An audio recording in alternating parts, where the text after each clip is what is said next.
Today's video of the Moondrop KATO earphone is sponsored by Apple. This one, no. That one, no.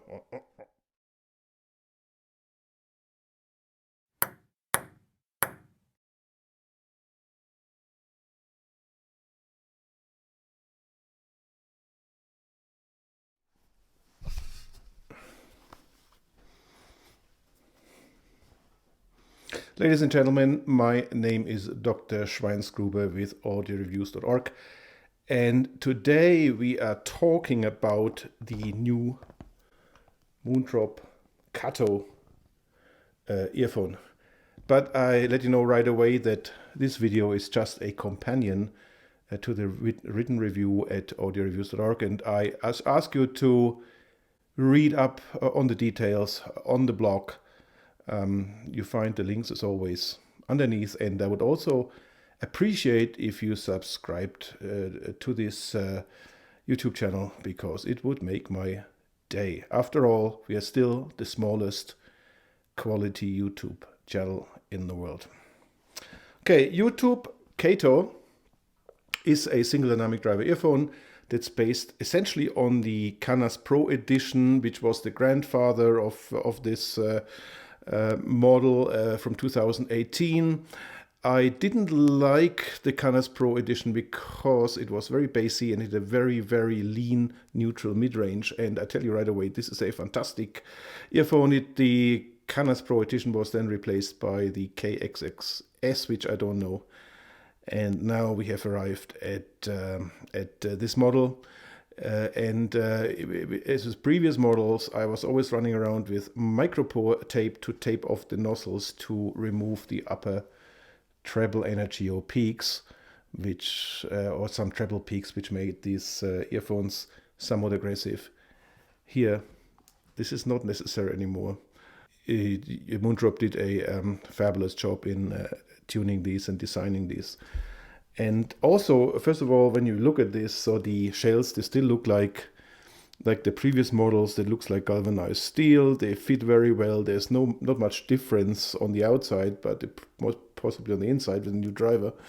And the cable is sort of really nice. I mean, that is the grade that would have come with the $800 illumination. Very nice. It's of medium pliability. It has no microphonics.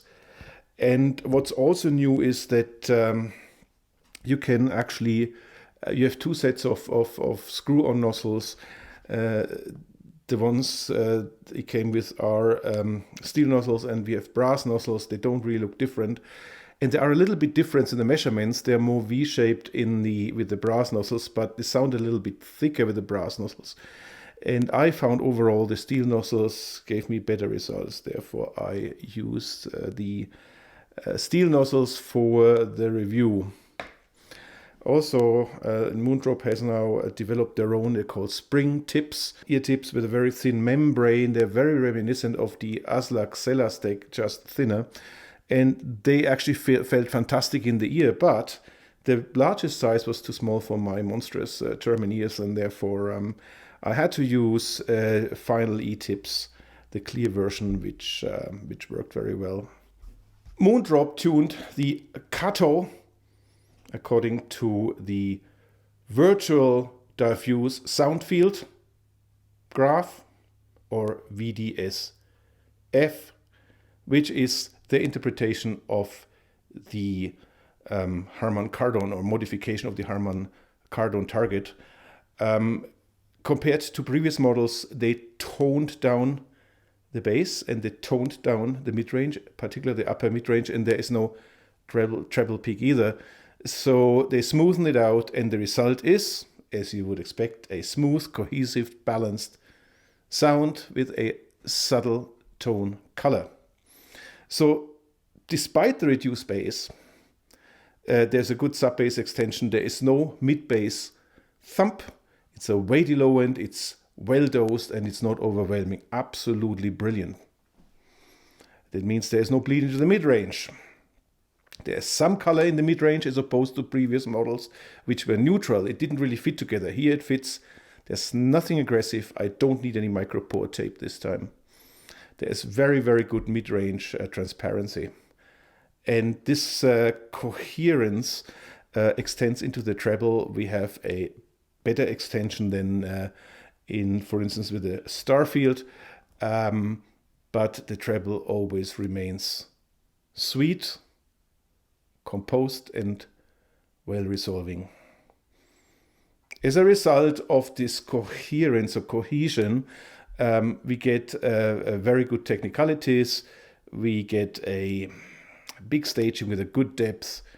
We have no congestion. We have a great transparency, great spatial cues or sense of space, as you would call it.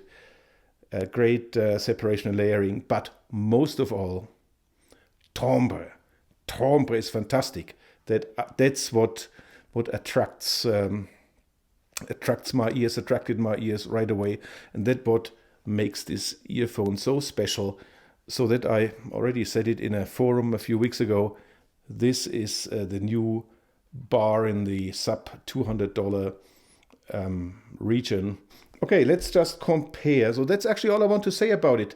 We have here the JVC HA-FDX1 with a tongue twister at $250, slightly more expensive. These are crisper in the attack. They have a very good tonal accuracy.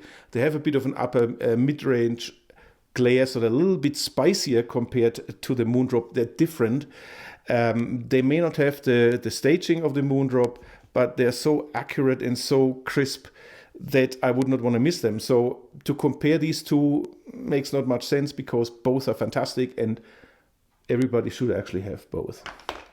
Then we have the Eco OH10. Both the JVC and the OH10 are on our famous Wall of Fame.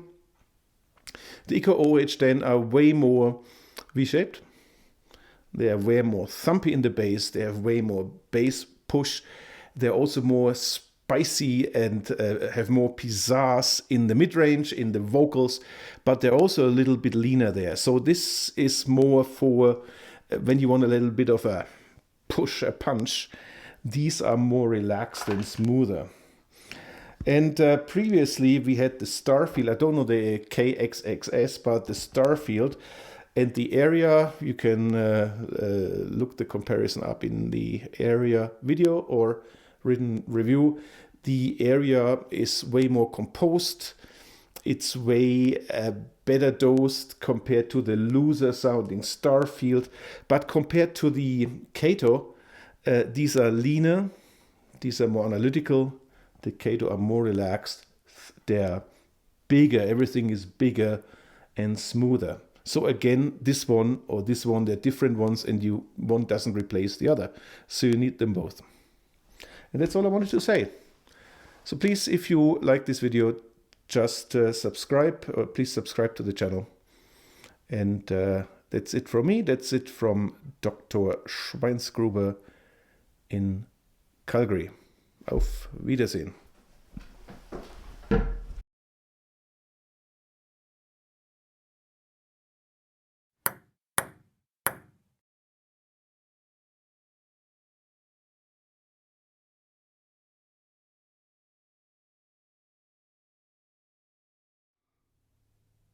Today's video is sponsored by Apple. This one, no, that one, or whatever.